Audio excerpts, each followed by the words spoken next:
Being English classes, your master key towards perfection. Hello दोस्तों, being English classes में आपका फिर से एक बार स्वागत है। आज की इस वीडियो में हम लोग फिर से एक बार बात करने वाले हैं रूफ और मार्कर साइबे के बारे में।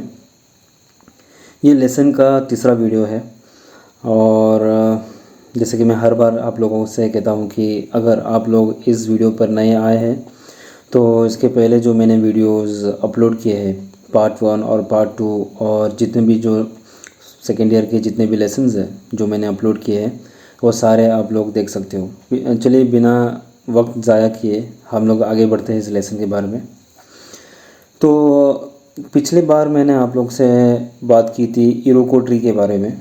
ये जो इरोको ट्री होता है ये स्पेशली अफ्रीका में पाया जाता है और इस ट्री की जो खासियत होती है ये होती है कि ये काफ़ी ऊंचा उगता है, करीब करीब 40 से 60 फीट ऊंचा होता है।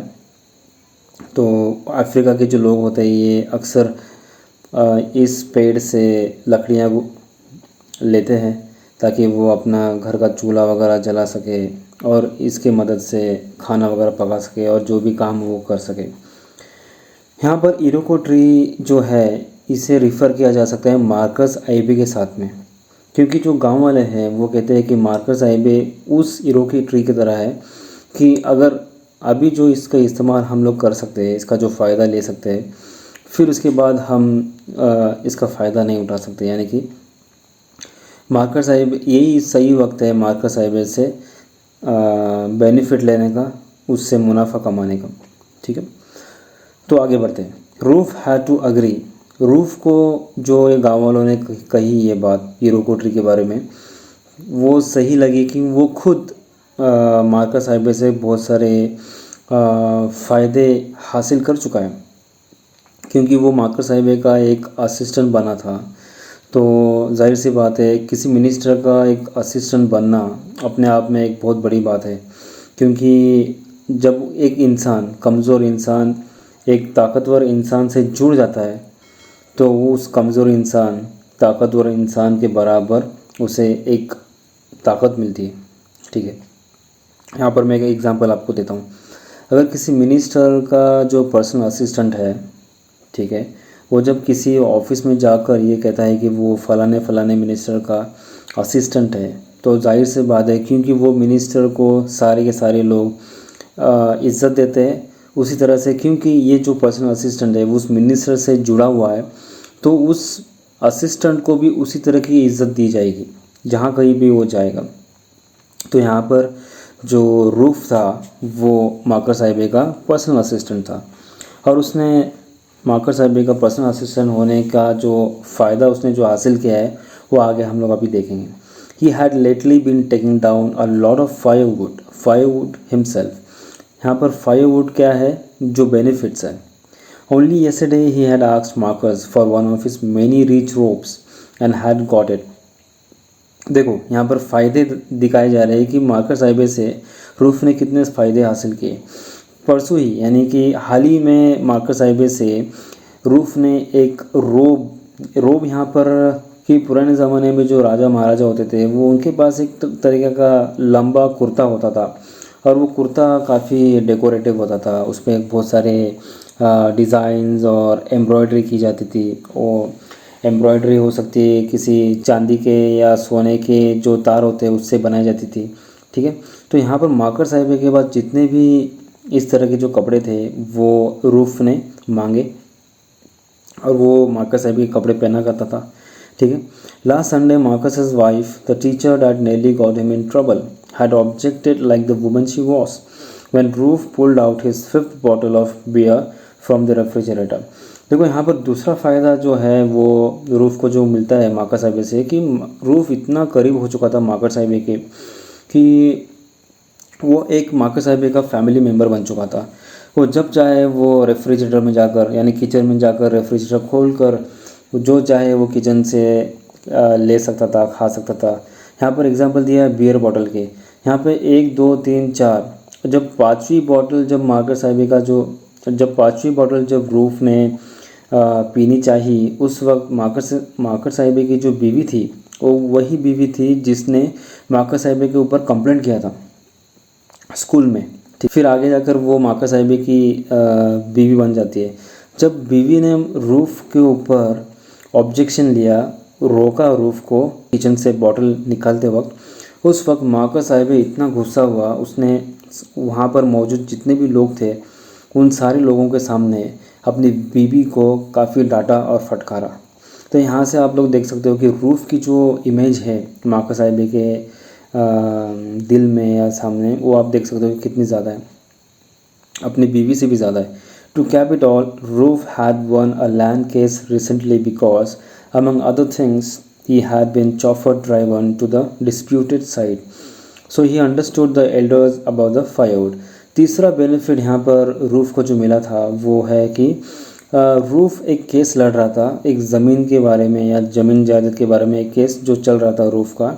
तो वहाँ पर जब कभी भी रूफ को उस ज़मीन पर जाना होता था या किसी के उस केस से ताल्लुक़ जब भी कोर्ट वगैरह में जाना होता था या किसी सरकारी ऑफिस में जाना होता था, तो वो मार्कस की गाड़ी लेकर जाता था। अब मार्कस की गाड़ी जाहिर सी बात है कोई आम गाड़ी तो नहीं होगी। मार्कस के गाड़ी के ऊपर एक सायरन नुमा जैसे कि लाल बत्ती होती है ना, तो आप लोगों को तो पता है इंडिया में लाल बत्ती की कितनी अहमियत है, राइट। तो चौफर ड्राइवर का मतलब होता है कि ले जाना, किसी ड्राइवर के ज़रिए से ले जाना, ठीक है। यहाँ पर चौफर का मतलब होता है ड्राइवर। अब वो ड्राइवर जो हम आम ड्राइवर जो होते हैं वो वाले ड्राइवर नहीं, ये ड्राइवर कुछ एकदम जैसे कि एक एकदम प्रोफेशनल ड्राइवर्स होते हैं, टोपी वगैरह, उनके पास एक ड्रेस होता है बाकायदा, एक वाइट कलर का ड्रेस होता है, एक कैप होती है और ये सारी चीज़ें। रूफ जो है वो समझ सकता है कि जो गांव वाले बात कर रहे हैं इरोको ट्री के बारे में, वो अच्छी तरह से समझ सकता है। All right, he said in English and then reverted to Ibo. यहाँ पर क्वेश्चन बन सकता है इंग्लिश में, ओमोफिया नाम के विलेज में जो भाषा बोली जाती है वो कौन सी भाषा है? वो है आइबो, IBO। यहाँ पर देखो इंडिया में भी आप लोगों ने देखा होगा, जब कभी जाहिर सी बात है कि इंग्लिश को आजकल काफ़ी बढ़ावा दिया जाता है और काफ़ी इम्पोर्टेंस दी जाती है इंग्लिश को। कुछ ऐसे भी लोग आप लोग को दिखेंगे कि जिन्हें इंग्लिश तो बोलने आती नहीं है, फिर भी थोड़े बहुत इंग्लिश के कुछ वर्ड्स इस्तेमाल करते हैं और दिखाते हैं कि उन्हें काफ़ी इंग्लिश आती है। बीच बीच में कुछ इंग्लिश के वर्ड्स इस्तेमाल करेंगे, ठीक है। जैसे कि आप लोग के भी कुछ फ्रेंड सर्कल में कुछ ऐसे भी लोग होंगे जो इंग्लिश तो आती नहीं है, फिर भी छोटी मोटी कुछ भी एक थोड़ा बहुत वर्ड वगैरह इस्तेमाल करके इंग्लिश का काम चला लेते हैं। ठीक उसी तरह से रूफ जो था उसे एक ही वर्ड आता था इंग्लिश में और वो था ऑल राइट। वो इसलिए बोलता था क्योंकि वो अपनी सुपीरियरिटी दिखाना चाहता था, वो दिखाना चाहता था कि वो बाकी लोगों से काफ़ी सुपीरियर है। Let us not quarrel about small things, छोटी छोटी बातों पे नहीं झगड़ना चाहिए, ऐसा रूफ कहता है लोगों से, वो गाँव वालों से। He stood up, adjusted his ropes and plunged his hand once more into the bag. ये कहाँ चल रहा है? ये चल रहा है उगुफी इजुनवा के घर पर आधी रात में। तो वो सारे लोगों को चुप बिठाता है और वो खड़ा हो जाता है उन सारे लोगों के बीच और कहता है कि लड़ेंगे नहीं, एक काम करते हैं। वो फिर से एक बार अपने पॉकेट में हाथ डालकर कुछ कॉइन्स निकालता है और सारे लोगों के सामने रखता है। Then he bent down like a priest distributing the host and give 1 shilling more to every man, only he did not put it into the palms, but on the floor in front of them. यहाँ पर roof को ऐसा दिखाया गया है कि वो काफ़ी जैसे कि बहुत ही ग्रेट इंसान है और वो सारे लोगों से ज़्यादा सुपीरियर है, ठीक है। इस तरह से वो क्या करता है, अपने पॉकेट में हाथ डालकर एक एक शिलिंग सारे लोगों को देता है। पहले उसने 2-2 शिलिंग्स दिए थे, अब वो एक एक शिलिंग देता है। अब देखते हैं कि टोटल शिलिंग उसने कितने दिए थे। तो इस पर्टिकुलर सेंटेंस पे भी क्वेश्चन बन सकता है कि रूफ ने वो वहाँ पर मौजूद जो लोग थे, एल्डर्स थे, कितने टोटल शिलिंग्स उसने दिए। The man who had so far not denied to touch the things looked at the floor and shook their heads. फिर से एक बार जब जो बुज़ुर्ग लोग थे उस घर में, जब उन्होंने देखा कि रूफ ने फिर से एक बार सबको एक एक शिलिंग दिया है, लेकिन फिर भी वो इनकार करते हैं और नाखुश होते हैं इस चीज़ से। वो नाखुशी में अपना सर हिलाते हैं और कहते हैं कि ये सही नहीं है। रूफ गॉट अप अगेन, फिर से एक बार रूफ खड़ा होता है, and gave each man another shilling, फिर से एक बार वही चीज़ दोहराई जाती है। रूफ फिर से एक बार सारे लोगों को एक एक शिलिंग देता है। तो यहाँ पर अब टोटल शिलिंग्स कितने हुए? यहाँ पर टोटल शिलिंग्स होते हैं 4। आई एम थ्रू, अब बहुत हो चुका। रूफ कहता है कि अभी इसके आगे मैं अभी एक कोड़ी आप लोग को नहीं दूंगा। He said with a defiance, defiance का मतलब होता है कि नो, रिजेक्शन, ठीक है, रिफ्यूजिंग, मना करना। That was no less effective for being transparently fact. देखो ये उसने मना किया है, लेकिन वो भारी तौर पर वो मना कर रहा था, वो ऐसे दिखा रहा था कि उसने बहुत मेहरबानी की है 4-4 शिलिंग सारों को देके, लेकिन अंदर से उसे पता था कि अगर ये लोग फिर से एक बार मांगेंगे तो उनको, रूफ को मजबूरी में उन सारों को फिर से शिलिंग देने पड़ेंगे, क्योंकि एक एक वोट बहुत इम्पोर्टेंट था। The elders too knew how far to go without losing decorum, अपनी इज्जत बचा कर कितनी हद तक हम जा सकते हैं ये सारे एल्डर्स को पता था। इसीलिए वो जो एल्डर्स थे उन्होंने आगे जाकर डिमांड नहीं की। So when Roof added go cast your paper for the enemy if you like. अब रूफ इतना गुस्सा, ऐसा दिखा रहा है कि वो काफ़ी गुस्सा है, और गुस्से में वो सारे एल्डर्स को कहता है कि तुम चाहो तो जाकर अपने दुश्मन को वोट दे सकते हो। कास्ट योर पेपर मतलब वोट देना, चाहो तो तुम अपने दुश्मन को वोट दे सकते हो। They quickly calmed him down with a suitable speech for each of them। जैसे ही लोगों को पता चलता है कि रूफ काफ़ी गुस्सा हो गया, और रूफ को गुस्सा करना यानी माका साहिबे को गुस्सा करने जैसा था, तो अब सारे लोगों ने रूफ को शांत कराया और कहा कि हम लोग माका साहिबे को वोट देने के लिए तैयार हैं। By the time the last man had spoken, it was possible without great loss of dignity to pick up the things from the floor। तो यहाँ पर ऐसा हुआ कि सिचुएशन इस तरह से हुई कि जो एल्डर्स थे उनको उनकी जो कीमत थी वो मिल चुकी थी, और माकर साहिब को अपना वोट मिल चुका था, यानी रूफ को अपना वोट मिल चुका था। अब बात करते हैं ऑपोजिशन पार्टी के बारे में। रूफ की पार्टी का नाम जो था वो था PAP, पीपल्स अलायंस पार्टी। अब ऑपोजिशन पार्टी के जो लोग थे उस पार्टी का नाम क्या था? POP, जिसका फुल फॉर्म है प्रोग्रेसिव ऑर्गेनाइजेशन पार्टी। इस पार्टी के बारे में खासियत ये है कि इस पार्टी में जितने भी लोग हैं वो सारे के सारे एक नामचीन गुंडे, एक ज़माने में जेल में जाकर आए हुए इस तरह के जो लोग होते हैं ना, वैसे लोग हैं।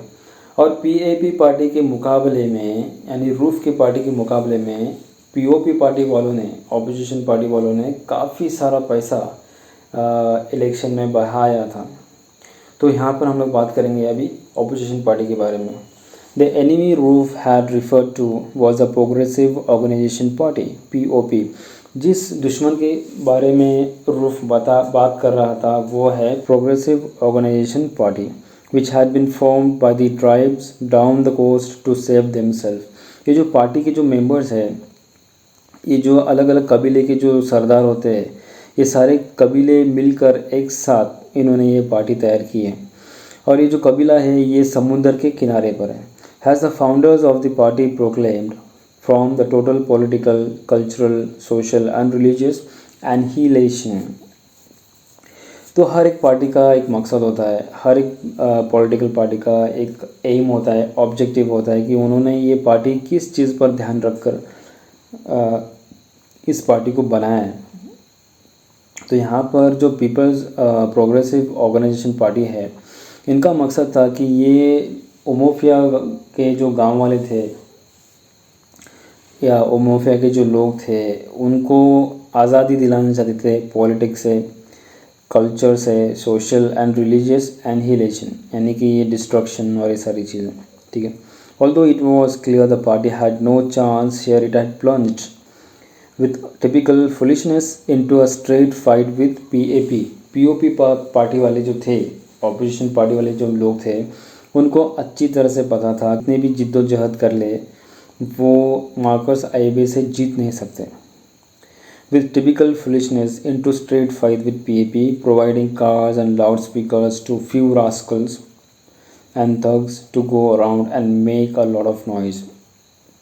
अब इंडिया में आप लोग देखोगे ना तो इलेक्शन के दौरान आप लोग देखोगे कि कुछ 10 दिन होते हैं इलेक्शन के या उसके पहले काफ़ी शोर शराबा होता है। लोग सड़क पर आकर कैंपेन वगैरह करते हैं और कुछ ऐसे भी लोग होते हैं जो गाड़ियाँ वगैरह चलाते हैं, बाइक्स चलाते हैं, आवाज़ करते हैं, राइट। लाउड स्पीकर पर चिल्ला चिल्ला कर वो लोग स्लोगन बोलेंगे और ये सारी चीज़ें। तो क्योंकि ऑपोजिशन पार्टी में जो कैंडिडेट्स थे या जो मेंबर्स थे वो सारे के सारे एक तरह के गुंडे थे, तो उनको एक कार दी गई थी वो या कुछ व्हीकल्स दिए गए थे और एक लाउड स्पीकर दिया गया था। तो इनका काम यही था कि माफिया के गली गली में जाकर सिर्फ इनको आवाज़ लगानी थी और शोर शराबा करना था। ये जो तैयारी वो कर रहे थे वो उस इलेक्शन की तैयारी नहीं थी, वो आने वाले जो 5 साल के जो इलेक्शंस है उसकी तैयारी चल रही थी। No one knew for certain how much money POP had left loose in Mafia, but it is said to be very considerable. Considerable का मतलब होता है काफ़ी तादाद में। किसी को ये पता नहीं था कि POP पार्टी मेंबर ने कितने पैसे बहाए थे इलेक्शन में।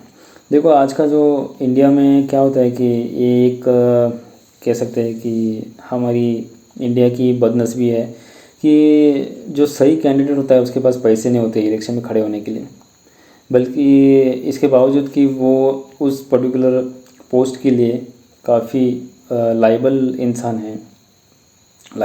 होता है।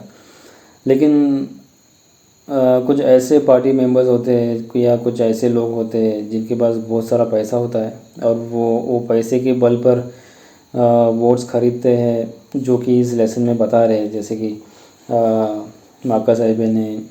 मार्कस आईबे भी हो सकता है या POP पार्टी मेंबर्स जो है, ये दोनों पार्टी के जो मेंबर्स है ये गांव वालों के वोट्स खरीदने में अपनी जान लगा रहे हैं, राइट।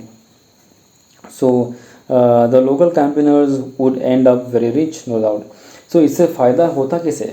फ़ायदा उनको होता है जो आवाज़ लगाते हैं ना, उनको फ़ायदा होता है। कुछ ऐसे भी लोग होते हैं जो पार्टी अध्यक्ष होते हैं, वार्ड मेंबर होते हैं, वार्ड अध्यक्ष होते हैं, ठीक है, और सेक्रेटरी होते हैं, कुछ वार्ड सेक्रेटरी, इस तरह के कितने सारे नाम हैं, तालुका सेक्रेटरी। तो ये सारे उन लोगों को फ़ायदा होता है क्योंकि मिनिस्टर्स को ये पूरी तरह से अपने आप में एक हौसला दिलाते हैं, यकीन दिलाते हैं कि मेरे इतने वोट्स हैं और मैं चाहूँ तो मैं अगर इनको कहूँ तो वो किसी भी वोट देने के लिए तैयार हो जाएंगे। तो पर वोट के हिसाब से वो उस तालुका सेक्रेटरी और जो भी हो उस एरिया के जो लोकल जो लोग होते हैं ना, ठेकेदार बोलो या कुछ भी बोलो, उनके पास उस पार्टी से बहुत सारे पैसे उनके पास जाते हैं, ठीक है। इस तरह से क्या होता है कि जो तालुका अध्यक्ष हो और जो भी हो, ये जो पर्टिकुलर पोस्ट पे होते हैं ना, इनको ज़्यादा फ़ायदा होता है उनसे। और आप लोग ये भी देखोगे कि 100 रुपये में 200 रुपये में पूरे दिन तक आवाज़ लगाते फिरना पड़ता है, घूमना पड़ता है। मैंने भी किया है ऐसे। मैंने भी एक बार 100 रुपये के लिए आवाज़ लगाई थी, तो मुझे एक टिफ़िन बॉक्स मिला था और 100 रुपये मिले थे। तो चलिए आगे बढ़ते हैं। Up to the last night everything had been moving according to plan, as Roof would have put it. जैसे प्लान किया गया था उस तरीके से सब कुछ ठीक ठाक चल रहा था। Then he had received a strange visit from the leader of the POP campaign team. Although he and Roof were well known to each other and might even be called friends, his visit was cold and businesslike. एक दिन ऐसा होता है कि roof को एक इंसान मिलने के लिए आता है और वो जो इंसान होता है वो होता है ऑपोजिशन पार्टी का मेंबर होता है। तो आप समझो कि अगर कोई ऑपोजिशन पार्टी का मेंबर एक दोस्त के हैसियत से मिलना आता हो और एकदम फ्रेंडली नेचर से मिलना आता हो, तो इसका मतलब होता है कि दाल में कुछ काला है। अब रूफ जब वो ऑपोजिशन पार्टी मेंबर का जो बंदा होता है वो रूफ को जब मिलने जाता है तो वो अपने फ़ायदे के लिए वहाँ पर जा रहा है रूफ के पास। वो चाहता है कि रूफ का जो वोट है वो ले ले, क्योंकि रूफ की पार्टी जो पैसे दे रही थी गांव वालों को वो काफ़ी कम था पीओपी पार्टी के मुकाबले में। So although here Roof were well known to each other. Now ये जो रूफ है, रूफ का जो ऑपोजिशन मेंबर जो मिलने के लिए रूफ को आ रहा है ना, वो एक्चुअली रूफ का एक जान पहचान वाला ही कोई है जो गांव वाला है, और रूफ का कोई दोस्त भी हो सकता है, ठीक है। लेकिन जब वो वहाँ पर मिलने जा रहा है तो वो दोस्त की हैसियत से नहीं जा रहा है, वो जा रहा है एक बिजनेस करने की हैसियत से। No words were wasted, he placed 5 pounds on the floor before Roof and said, we want your vote. अब देखो, ये जो ऑपोजिशन पार्टी का जो मेंबर है वो रूफ के पास जाता है और उसके सामने 5 पाउंड का एक नोट फेंकता है, ठीक उसी तरह से जैसे कि रूफ ने वो सारे एल्डर्स के साथ में किया था वो वूफी इजिनवा के घर पर। क्योंकि यहाँ पर अब रूफ और वो ऑपोजिशन पार्टी के अगर आप लोग देखोगे तो ज़्यादा सुपीरियर ऑपोजिशन पार्टी का मेंबर है, क्योंकि ऑपोजिशन पार्टी के पास काफ़ी पैसा है। तो ऑपोजिशन पार्टी का जो मेंबर है वो रूफ को 5 पाउंड देता है, देता भी नहीं है, वो फेंकता है रूफ के सामने और कहता है कि हमें तुम्हारा वोट चाहिए। Roof got up from his chair, went to the outside door, closed it carefully and returned to his chair. The brief exercise. Roof जब ये देखता है कि ऑपोजिशन पार्टी का मेंबर मेरे पास आया मिलने के लिए, और अगर किसी ने देख लिया तो काफ़ी मुसीबत हो जाएगी, लोग तरह तरह की बातें करेंगे और हो सकता है कि मुझ पर उंगलियां उठाएं और जो भी है इस तरह से। तो सबसे पहला काम वो करता है कि वो जाकर मेन डोर बंद कर देता है। जितने देर वो डोर बंद करने के लिए लगाता है उतनी देर में उसे सोचने का मौका मिलता है कि क्या मैं वो नोट लूँ या नहीं लूँ, ठीक है। सो द ब्रीफ एक्सरसाइज या हरकत जो उसने की थी अपनी चेयर से उठकर दरवाजे तक जाना, ठीक है।